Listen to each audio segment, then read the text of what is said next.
오늘 본문 말씀은 교회란 무엇인가를 우리에게 알려주고 있습니다. 3장 15절 중반 이하에 보시면 이 집은 살아계신 하나님의 교회요 진리의 기둥과 터니라 이렇게 말씀하고 있어요. 교회는 건물이 아닙니다. 단순한 사람의 모임도 아니고 어떤 조직도 아닙니다. 살아계신 하나님의 교회다. 하나님이 친히 세우시고 친히 부르신 주님의 몸이요 공동체가 바로 교회입니다. 그래서 교회는 하나님이 주인이십니다. 하나님이 주인이시고 다스리시는 교회여야 한다는 것이지요. 물론 어느 교회든 역사가 있어요. 또 설립자가 있습니다. 그런데 교회를 누가 설립했고 역사가 어떻게 되었고 그 교회를 위해 누가 많은 일을 했고 또 누가 팔 걷고 나서서 봉사했고 헌금을 많이 했고 누가 기도를 많이 했고 누가 전도를 많이 했느냐 다 중요하지만 궁극적으로 교회의 주인은 어느 한 사람이 될 수는 없습니다. 교회는 하나님이 주인이시고 하나님이 통치하시는 것입니다. 또한 오늘 본문은 교회에 대해 말하기를 진리의 기둥과 터라고 15절 말미에 말씀하고 있어요. 기둥과 터, 눈에는 잘 띄지 않습니다. 사람들은 건물의 내장재를 보지 이 터가 무엇으로 되었는지 기둥이 어떤지 관심이 별로 없지요. 그런데 기둥과 터는 빼면 안 되는 거예요. 예수님이 진리이시고 그 진리의 기둥과 터가 교회다. 교회에서 예수님이 빠지면 진리가 빠지면 교회는 다 무너지고 만다는 거죠. 교회에는 5가지 사명이 있습니다. 예배의 본질적인 사명 외에도 교육하고 또 성도가 서로 교제하고 서로 봉사하며 섬기고 전도하고 선교하는 이 사명 5가지 사명이 균형 있고 조화롭게 계속해서 이루어져 가야 할 과제인데 그러나 그에 앞서 교회의 근본적인 목적은 예수 그리스도를 중심으로 한 진리의 기둥과 터다. 진리를 선포하는 것이고 진리를 가르치는 것이고 진리를 수호하는 것이고 진리로 복음을 전하고 진리로 생명을 구원하고 진리로 삶을 변화시키는 것입니다. 이러한 하나님의 집이요 진리의 기둥과 터인 교회를 위해 하나님은 사람을 불러 세우십니다. 하나님은 사람을 통해서 일하시거든요. 그래서 오늘 3장 1절에서 15절까지는 이 하나님의 교회에 부름받은 일꾼, 직분자의 자격, 하나님의 종으로 섬길 사람, 바로 교회의 일꾼은 누구여야 하는지를 우리에게 말씀하고 있는데 먼저 등장하는 직분이 1절에 감독입니다. 감독의 직분을 얻으려 함은 여러분 감독이란 단어는 헬라와 로마 문화권에서 사용되는 단어예요. 바울은 주 독자층이 헬라 문화권의 사람들이기에 감독이라는 표현을 쓰고 있고요. 유대 문화권에서 익숙한 단어는 뭡니까? 장로라는 표현이지요. 장로와 감독은 다른 단어지만 같은 의미입니다. 우리가 이해하기 쉽게 장로라고 이해를 하면 되는데 그래서 베드로 사도는 장로들아 이렇게 표현을 했고 바울은 감독이라고 표현을 하고 있어요. 이 초기 교회에서는 이 장로의 역할이 정확하게 구분되지 않았습니다. 당시에 신학교가 있었던 것도 아니고 딱히 목회자라든지 또 이 직분이 따로 구분이 안 되었을 때입니다. 그러나 장로교회 창시자 종교개혁에 의해 깔방에 의해서 이제 2종류의 장로로 정확하게 구분이 되었고 우리 교단 헌법에도 그렇게 명시되어 있습니다. 설교를 하고 성찬성례전을 집례하며 또 치리를 하는 목사로서의 장로가 있고 그리고 목회자를 도와서 함께 치리하는 장로가 있어요.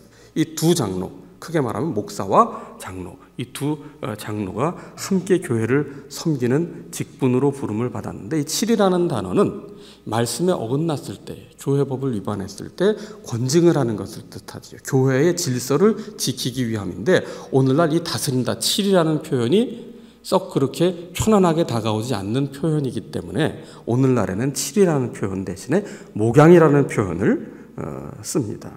양떼를 돌보고 양떼를 먹이고 그리고 말씀에서 벗어난 믿음을 저버리고 곁길로 가는 양떼를 다시 잘 살펴서 돌아오게 하는 것. 이걸 전체를 목양이라고 할 수 있는데 자, 이 일을 감당하는 이 장로의 직분을 얻으려 하면 선한 일을 사모하는 것이다. 자, 직분은 선한 일을 사모하는 것이다. 선한 일을 도모하는 것이어야 한다는 거지요. 다시 말해서 하나님의 영광을 위하는 동기여야 한다는 것입니다. 이와 반대로 직분을 얻으려 할 때 자기의 어떤 이익을 추구하고자 하는 자기의 욕심, 또 자리에 대한 욕심이 들어가게 된다면 그것은 자기 영광을 추구하는 것이지 하나님의 영광과는 관계없는 것이 되고 만다는 것이지요. 오늘 우리는 성경이 제안하고 있는 하나님의 교회를 섬기는 바른 일꾼의 자격을 살피기에 앞서서 그렇다면 잘못된 직분 이해는 무엇인가? 그것을 바로 잡아야 바른 직분을 바른 직분으로 섬길 수 있기 때문에 우리가 한번 잘못된 직분의 이해를 한번 살펴보고자 합니다. 우리나라의 문화는 오랫동안 유교 문화의 영향을 받았어요. 수백 년간 유교 문화의 영향을 받았는데 긍정과 부정의 측면이 있죠. 유교 문화의 부정적인 측면 중에 한 가지를 들자면 체면 문화일 것입니다. 숭늉을 마시고도 이를 쑤신다. 대표적인 체면 문화죠. 그래서 교회에서도 직분이 장로 직분을 비롯해서 안수 집사든 권사의 직분이든 이게 하나의 벼슬처럼 여겨집니다. 이 직분이 어떤 성취나 성공의 척도로 여겨진다.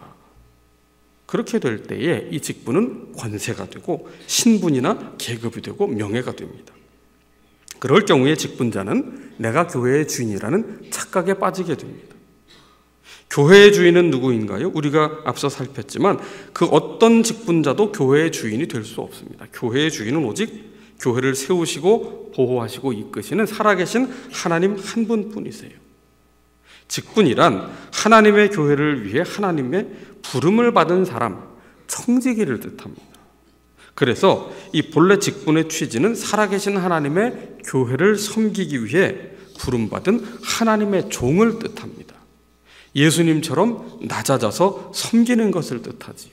그런데 직분을 오해하게 되면 이것을 신분으로 여기게 됩니다. 신분이 상승하는 것으로 여기게 됩니다. 내가 높은 사람이 된다든지 영향력을 끼치는 사람이 된다든지 목소리를 내는 사람이 된다든지 할 때에는 그것은 자기의 유익, 자기의 영광을 꾀하는 일이 될 뿐이지 살아계신 하나님의 교회를 위한다거나 하나님의 영광을 구하는 일은 될 수 없는 것이지요. 또 어떤 경우에는 직분에 대해서 교인의 대표자가 되는 것으로 보는 경우가 있어요. 직분은 어느 누구의 대표자가 되는 것이 아닙니다. 교회를 세우시고 직분자를 부르신 그 하나님께 부름받은 대리인으로서 하나님의 교회를 위해 헌신하는 자라야 합니다. 만약에 직분을 교회 대표자로 여기게 될 경우에 이것은 마치 지역을 대표하는 국회의원이 된 것처럼 오해할 수가 있어요. 한때 국회의원이 예산을 따내는데 형님 예산이라는 용어가 회자된 적이 있습니다. 목소리와 영향력이 큰 국회의원이 없는 예산도 끌어다가 그 지역에 갖다 준다는 거예요. 그래서 세상에서는 선거 때가 되면 인위적인 선거운동을 하지 않습니까? 내가 아니면 안 된다라든지 저 사람이라야 우리 지역을 발전시킨다든지 그래서 낙선운동을 하든지 아니면 특정 인물을 대놓고 지지하는 운동도 서슴없이 합니다. 그래놓고 나서는 우리가 당신을 뽑아주었으니 우리의 목소리를 반영해달라는 식으로 대가를 요구하는데 전형적인 세속적 선거의 모습이죠. 혹시라도 우리가 교회 항존 직분자를 대표자로 여긴다든지 혹은 우리가 선출했다고 여긴다면 그것은 직분의 개념을 우리가 오해하고 왜곡하는 일이 됩니다. 직분자는 어떤 모임이나 조직의 대표자가 아니에요. 직분의 핵심은 하나님께서 일꾼을 부르고 세우시되 대리인으로 맡기신 청직이라는 표현이 적합합니다.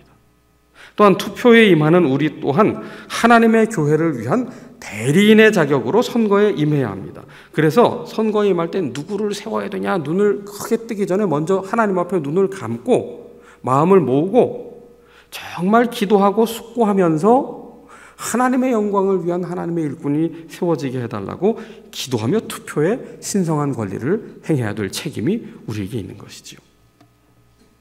우리나라 선거 역사에 보면 우리가 남이가라는 말이 나온 적이 있습니다. 특정 지역을 세력화해서 이익을 취하려는 용어인데 정치가 국민을 화합하게 하고 성숙하게 하기는커녕 오히려 자신의 이익을 위해서 나라를 사분오열시켜버렸어요. 지역 감정을 조장해서 자신의 표밭을 만들었다는 것이죠. 우리가 남이가라는 표현을 교회에 적용하자면 우리 부서 식구니까, 우리 남선교회니까, 우리 여전도회니까, 우리 구역이니까 라는 식으로 표현할 수 있는데, 교회의 직분은 내가 속한 재직부서나 사역부서, 남녀선교회 등등의 이익을 주장하는 자리가 아닙니다. 하나님의 교회를 위해 부름받은 일꾼이라는 의식이 우리에게 필요한 것이지요. 교회의 직분은 세상의 권력이 아닙니다. 교회의 직분은 대표자가 돼서 우리의 목소리를 대신 내줄 사람을 세우는 자리가 아닙니다. 철저하게 하나님의 음성을 듣고 하나님의 뜻에 순종하려는 사람이어야 합니다. 왜? 교회는 사람의 것이 아니라 하나님이 주인 되신 곳이기 때문이에요. 교회의 주인은 목사도 아닙니다. 설립자도 아닙니다. 직분자도 아닙니다. 오직 교회의 주인은 살아계신 하나님 한 분이세요. 교회는 사람을 위해 마련된 조직이 아닙니다. 교회는 살아계신 하나님께서 통치하시는 곳이에요. 살아계신 하나님의 뜻을 실현하는 곳, 살아계신 하나님을 기쁘시게 하고 영광을 돌리는 곳이어야 합니다. 그래서 우리는 교회의 일꾼을 세울 때 세상적 기준으로만 판단해서는 안 돼요. 그분이 사회에서 어떤 지위를 갖고 있는지, 어떤 재력을 갖고 있는지, 어떤 능력을 갖고 있는지 그것만 가지고 전부인 양 여겨서는 안 된다는 것입니다. 물론 이런저런 능력도 필요합니다. 그런데 그 중에 가장 중요한 것은 무엇일까 하면 신앙 인품, 신앙 인격입니다. 교회를 섬기는데 여러 가지 필요한 기능이 있어요. 그리고 그 기능을 익히는데도 시간이 소요가 됩니다만은 신앙 인격을 형성하는 것은 결코 하루아침에 되는 일 아닙니다. 부단히 자신을 말씀 앞에 내려놓고 담금질하고 기도의 엎드림 속에서 겸손해져야 돼요. 끊임없이 자신의 인격을 하나님 앞에서 다듬어가는 신앙 인품, 신앙 인격을 갖춘 사람이어야 합니다. 그래서 내게 맡겨주신 직분을 대할 때 혹은 직분자를 세우는 선거에 임할 때 무엇보다 우리는 먼저 내 자신의 신앙 인격은 얼마나 다듬어져 가고 있는가를 염두에 두면서 사람을 의식하기 이전에 하나님을 두려워하는 마음으로 정말 하나님께서 그 아들의 독생자의 피로 값주고 사신 교회를 어떻게 영광스럽게 세워야 할 것인지를 두렵고 떨리는 마음을 품고 기도하며 선거에 임해야 하는 것이죠. 우리 한국 교회 초기 역사에 보면 참 감사할 일도 많았지만 안타까운 일도 있었어요. 그 중에 하나가 뭐냐 하면 직분자 선거 이후에 교회가 분열된 사례입니다. 어느 교회에 백정희 장로가 됩니다. 갑바치가 장로가 됩니다. 그런데 양반이 낙선이 됐어요. 그래서 양반과 천민 사이에 불거진 갈등이 결국 어떻게 되었느냐? 교회를 분열시켰어요. 100년 이상 된 교회들의 역사를 살펴보면 그런 교회가 적지 않게 있습니다. 지금까지 계속 한 교회는 100몇 년, 또 한 교회는 거의 100년 이렇게 됐는데 그 결정적으로 선거 이후에 교회가 완전히 쪼개져서 갈라져 나간 거예요. 이건 영적 미숙함이지요. 직분을 비성경적으로 이해한 겁니다. 소모적이고 불필요한 갈등을 일으켜서 결국 교회가 갈라지는 아픔을 경험하게 된 건데, 여러분 직분자를 세우는 목적이 무엇입니까? 살아계신 하나님의 교회, 주님의 몸을 세우는 일이라고요. 하나님의 영광을 드러내기 위함이라고요. 진리를 수호하고 진리를 전파하여 생명을 구원하기 위함인데, 도리어 직분자를 세우고 난 뒤에 교회가 갈라졌다. 너희들을 인정하지 못한대. 우리도 너희와 상종할 수 없다. 이거 주님의 몸을 해치는 행위고 주님을 아프시게 하는 행위예요. 무엇보다 성도의 영혼을 병들게 하는 일입니다. 어떻게 이런 일이 일어날 수 있었을까? 초기 교회 역사에서 직분을 계급으로 신분으로 여겼기 때문입니다. 직분을 체면으로 여깁니다. 직분을 어떤 성취로 여깁니다. 직분을 어떤 보상으로 여깁니다. 내가 얼만큼 했는데 말이죠. 직분을 자존심으로 여깁니다. 내가 너보다는 낫다.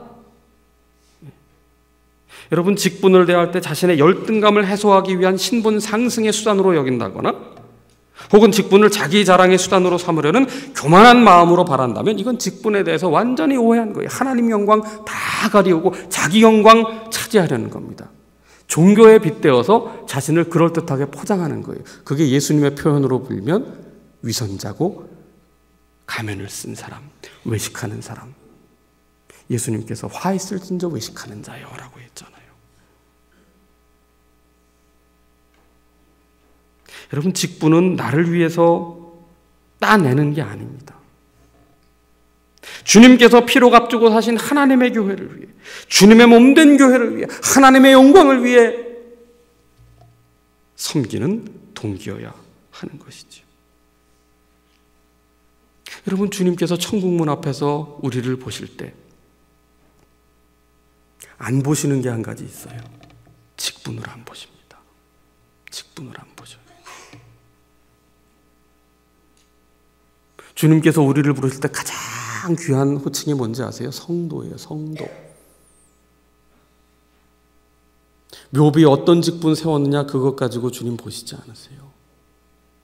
목사였느냐 장로였느냐 안수집사였느냐 권사였느냐 서리집사였느냐 그거 안 보세요. 우리의 믿음을 보십니다. 직분이 아니라 믿음을 보신 거예요. 다 직분도 달라요. 섬기는 영역도 달라요. 그런데 정말 주님의 영광을 위해, 주님의 몸을 위해 기꺼이 서로 돌아보아 격려하며 모이기를 힘쓰며 그렇게 사랑으로 섬겼느냐, 네 믿음이 더 귀한 믿음이 정금 같은 믿음이 되었느냐, 그것만 보세요. 여러분, 직분에 시험 들지 마시기를 바랍니다. 오늘 이 말씀은 이미 직분을 맡은 우리에게, 또 앞으로 직분을 맡으실 분에게, 우리가 직분이 있든지 없든지, 또 그 직분이 어떤 직분이든지 주님의 몸된 교회의 일원인 우리 모두가 함께 마음에 새겨야 할 말씀입니다. 오늘 첫 번째, 직분자에게 바라는 자격이 있어요. 2절에 보시면 책망할 것이 없으며, 책망할 것이 없으며, 그 신앙이 그가 아는 것, 그가 말하는 것뿐 아니라 그의 삶의 영역에서도 책망받을 것이 없는 거룩을 향한 열망이 있는 사람이요, 그리고 신실한 삶으로 나타내는 사람이어야 한다는 거예요. 한 아내의 남편이 되며 당시에 일부 다처제가 아주 편만했어요. 성적 문란함이 아주 편만했습니다. 헬라 로마 문화권은 뭐 말할 것도 없었어요. 일부 일처제, 깨우잖아요. 전화기 소리로. 일부 일처제, 성적으로 일탈하지 말아라. 그리고 절제하며 신중하며 단정하며, 이것도 기억하라는 거예요. 절제와 신중과 단정을 기억하라는 겁니다. 감사합니다. 우리를 깨워주셔서. 성급하지 말라는 거예요. 조급하지 말라는 겁니다. 어떤 양쪽의 의견이 있을 때 극단에 치우치면 안 되는 거예요. 신중해야 됩니다. 신중해야 돼요. 어느 극단에 치우친다는 건 편드는 거예요. 직분을 맡은 분이 어느 한쪽을 편들면 상대방은 이거 어떻게 됩니까? 무시를 당하는 것이지. 그래서 직분자에게는 지혜와 분별력이 필요한데, 지혜는 지혜의 근본이신 하나님을 경외하는 데서 나오는 거예요. 그래서 지혜를 구하려면 하나님 앞에 부지런히 기도해야 돼요. 매사에 하나님의 뜻을 찾고 매사에 하나님 앞에 먼저 엎드리며 하나님의 뜻을 구하는 신중하게 처신하는 사람. 신중하게 처신하는 사람은 함부로 입을 열지 않고 함부로 화를 내지 않고 함부로 판단하지 않는 사람입니다.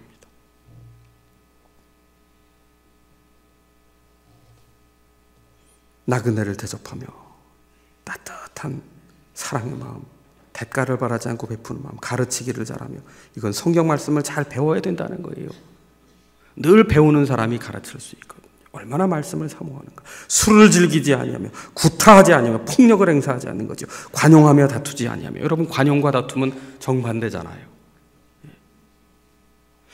여러분, 직분자를 세울 때 열심히 일하는 자세도 매우 중요하지만 그보다 훨씬 중요한 것이 뭐냐 하면요, 관용하는 사람입니다. 여러분, 열심을 내다가 오히려 충돌하는 경우가 있어요. 열심이 과해서 오히려 문제의 소지가 되는 경우가 많아요. 과도한 열심은 공동체를 오히려 흔들 뿐입니다. 성숙한 직분자는 누구냐 하면, 충돌이 일어날 때, 과도한 열심으로 쌍방 간의 충돌이 일어날 때 그 갈등 상황에서도 봉합할 수 있는 사람, 어느 한쪽을 편들어서 싸움을 더 부추기는 사람이 아니라 중재할 수 있는 사람, 화목해 하는 사람.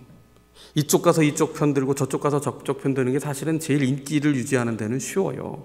그런데 이쪽 가서 저쪽 편들고 저쪽 가서 이쪽 편들면 회색 분자라고 사람들이 미워하지만 그럼에도 그렇게 중재할 수 있는 사람, 주님의 마음을 품고 십자가의 길에 설 수 있는 사람, 그래서 누구든지 함부로 판단하며 말하지 않는 사람, 심지어 실수하고 잘못한 사람조차 너그럽게 품어주고 기다려줄 수 있는 사람, 서로를 마음 써가며 격려해 줄 수 있는 사람, 관용하는 사람이죠.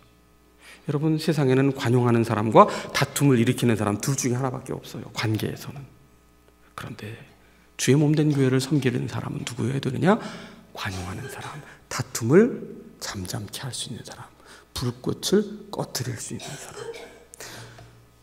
돈을 사랑하지 않는 사람, 돈은 반드시 있어야 됩니다. 너희 아버지께서 먼저 하나님의 나라와 의를 구하는 자에게 모든 것이 있어야 할 줄을 아시는 자 있거든요. 돈이 필요 없다는 게 아니에요. 돈이 사랑의 대상이 되고 돈이 우상이 되고 하나님보다 더 돈을 사랑해서는 안 된다는 거지요. 자족할 줄 아는 사람, 하나님으로 만족할 줄 아는 사람, 사사로운 이익보다 교회의 이익을 추구하고 교회를 위해 희생을 할 수 있는 사람, 4절에 자기 집을 잘 다스려 자녀들로 모든 공손함으로 복종하게 하는 자라야 할지며. 가정과 교회는 하나님이 친히 세우셨습니다. 이 얘기는 가정과 교회에서 하나님의 통치, 하나님의 나라를 경험할 수 있어야 된다는 거예요. 가정에서부터 하나님의 나라를 이루고 자녀를 복음으로 잘 양육하는 사람이어야 교회를 섬길 수 있다는 것이지요. 6절입니다. 새로 입교한 자도 말지니 교만하여서 마귀를 정죄하는 그 정죄에 빠질까 하미요. 새로 입교한 자가 너무나 열심히 특심이라 그분을 세워야 되겠다, 교만할 수 있다는 거예요. 그리고 7절을 보세요. 외인에게서도 선한 증거를 받은 자라야 할지니 비방과 마귀의 올무에 빠질까 염려하라. 외인이란 교회 바깥에 있는 사람, 예수 안 믿는 사람입니다. 예수 안 믿는 세상 사람들에게도 검증을 받은 사람이어야 된다는 겁니다. 교회 안과 교회 밖이 다른 사람이어서는 안 된다는 거예요. 교회 안에서는 열심을 내는 신실한 그리스도인인데 교회 밖을 나가보니 직장에서는 세상에 그런 이상한 상사가 없다, 참 이기적인 사람이다, 참 고집불통이다, 나쁜 사람이다, 수전노다, 매정한 사람이다, 요만큼도 양보 안 하고 요만큼도 더 걷어서 11조 냈다고 자랑하는 사람들, 이래버리면 전도의 문이 막힙니다. 어떻게 세상 사람들에게 진리의 터요 기둥인 교회로 인도할 수 있겠어요? 표리가 부동하면 안 된다는 거지요. 앞과 뒤가 같은 사람, 교회에서와 세상에서의 평이 같은 사람. 신실함은 여기서 이렇고 저기서 저런 게 아니에요. 카멜레온이 되는 게 아니에요. 여기서나 저기서나, 교회에서나 밖에서나, 일터에서나 이웃에서나 참 저 사람 믿을 만한 사람이다, 그런 인품과 삶을 살아가는 사람이어야 한다는 거죠. 8절입니다. 집사의 자격 정중하고 일구연하지 않고, 정중이라는 말은 이 원문을 보면 존경할 만한 사람이라는 뜻이에요. 참 저분은 존경할 만한 신앙의 인품을 지닌 분이시다. 일구이연을 하지 않는 사람, 진실한 사람, 한 입으로 두말하지 않는 사람이지요. 술에 인박히지 않고 더러운 일을 탐하지 않고 깨끗한 양심의 믿음의 비밀을 가진 자. 그래서 이 사람들을 10절에 먼저 시험하여 보고 그 후에 책망할 것이 없으면 직분을 맡게 할 것이요. 11절 여자들도 이와 같이 정숙하고, 이 정중하다는 뜻과 같은 의미입니다. 존경할 만하고 모함하지 아니하며 수군거리지 않는다는 거지요. 수군거릴 때 누구를 칭찬하며 수군거리는 경우는 거의 없습니다. 내 얘기 좀 들어봐, 내 얘기 이거 비밀인데 저 사람 정말 훌륭한 사람이고 정말 예수님 닮은 사람이라고 얘기하는 사람 아무도 없습니다. 당신만 알아 그러고 수근거리는 얘기를 들어보면 다 뒷담화입니다. 뒤통수 치는 얘기입니다. 그 사람이 어떤 사람인 줄 알아 이러면서 얘기하는 거지요. 그런데 예수님의 마음은 어떤 마음이에요? 빌립보 교회에 분란이 있자 사도 바울이 하나님의 말씀을 선포합니다. 예수의 마음을 품으라 너희 안에. 그 마음은 어떤 마음이에요? 나보다 남을 낮게 여기는, 나보다 남을 높이 여기는 거예요. 그러니까 예수님 마음을 품으면 남이 나보다 더 훌륭하게 보여요. 근데 예수님 마음을 품지 못하니까 어떻게 돼요? 항상 내가 높고 내가 나은 사람이 되고 사람들이 다 보잘것없이 보이는 겁니다. 그래서 사람들을 낮추고 사람들을 함부로 판단하고 사람을 보잘것없게 여기며 자신을 높이는 사람은 그 속에 뭐가 없다는 거예요?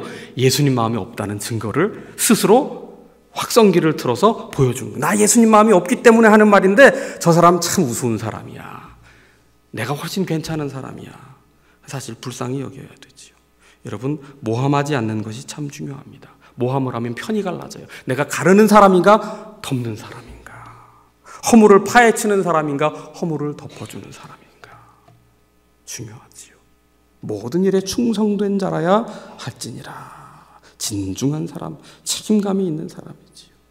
여러분, 이와 같이 직분을 맡는다는 것은 3장 1절에 있는 것처럼 선한 일을 사모하는 것이고, 13절에 직분을 잘한 자들은 아름다운 지위, 이건 권력이 아닙니다. 정말 하나님 보시기에 아름다운 일, 복음을 수호하고 교회를 수호하고 하나님의 영광을 드러내는 일을 하는 것이고요, 그리스도의 안에는 믿음의 큰 담력을 얻게 되는 것이다. 여러분, 믿음의 담력을 얻는다, 다시 말해서 믿음이 더 깊어지고 믿음이 더 자라게 되었다는 거지요. 여러분, 제일 안타까운 게 뭔지 아세요? 목사 되고 난 후에 믿음이 약해지는 겁니다. 장로 되고 난 다음에 믿음이 나빠지는 거예요. 안수집사 되고 권사 된 다음에, 서리집사 된 다음에 믿음을 다 헌신짝처럼 버리는 겁니다. 오히려 직분이 믿음의 걸림돌이 된다면 주님을 아프시게 하는 거예요. 주님의 교회를 병들게 하는 거예요. 여러분, 우리가 직분을 맡았든 맡지 않았든 어떤 직분이든 주님은 성도라는 똑같은 무게로 보시는데, 이 직분을 통해 우리가 기꺼이 하나님 영광 위에 섬길 때 믿음이 자라야 돼요. 믿음이. 내 속에 정말 선한 일을 향한 열망 속에서 믿음이 자랐는가, 한 해 동안 내가 맡은 직분 속에서 내가 정말 믿음이 자라는가. 믿음이 안 자라면요, 목소리만 커지고 어깨에 힘만 들어가요. 럭비 선수가 아니면 어깨에 힘줄 필요가 없거든요. 하나님의 교회를 정말 기쁨으로 감사로 섬기는 우리 모두가 되어야겠습니다. 기도합시다. 하나님 아버지, 우리가 무엇이건데 주님의 자녀 삼아주시고 하나님의 살아계신 교회 진리의 기둥과 터인 교회를 위해 섬기는 일꾼 되게 하셨는지요. 그저 받은 것 은혜밖에 없사오매 기쁨으로 감사로 선한 일을 사모하며 날마다 믿음이 더 깊어지고 자라나는 자 되게 하여 주셔서 우리의 섬김을 통해 하나님의 영광이 드러나는 귀한 교회 일꾼들 다 되게 하여 주시기를 예수 그리스도의 이름으로 기도하옵나이다. 아멘.